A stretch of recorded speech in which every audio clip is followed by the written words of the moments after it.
تصور کو ایک مقام پر وابستہ کرو، کسی ایک مقام پر، اب وہ جو بھی مقام ہوگا صحیح ہوگا۔ تو اللہ تعالیٰ کو علی کل شان قدیر مانو، ضرور مانو، کہیں غلطی کو اس سے منسوب نہ کر دینا۔ غلطی جو ہے یہ من شرور انفسنا،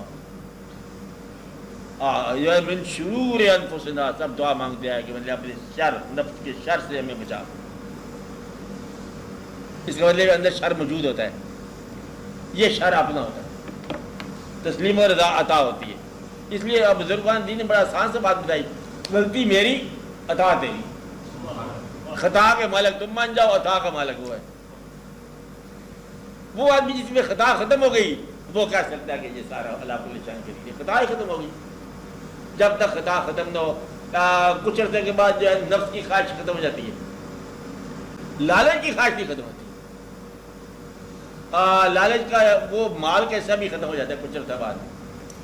کب؟ جب بینک میں مناسب سے پیسے آ جائیں، گزارا ہو جائے کہ میرا مہینے کا خرچہ ہے 550 روپیہ، چل 600 روپیہ مل جائے گا، گزارا ہو جائے گا، یہ اب پورا ہوگی خواہش، مال کی تمنا بھی ختم ہو جاتی ہے، لیکن زندہ رہنے کی تمنا نہیں ختم ہوتی، یہاں پر نفس آ جاتا ہے، جتنا وہ رکھے اتنا رہو۔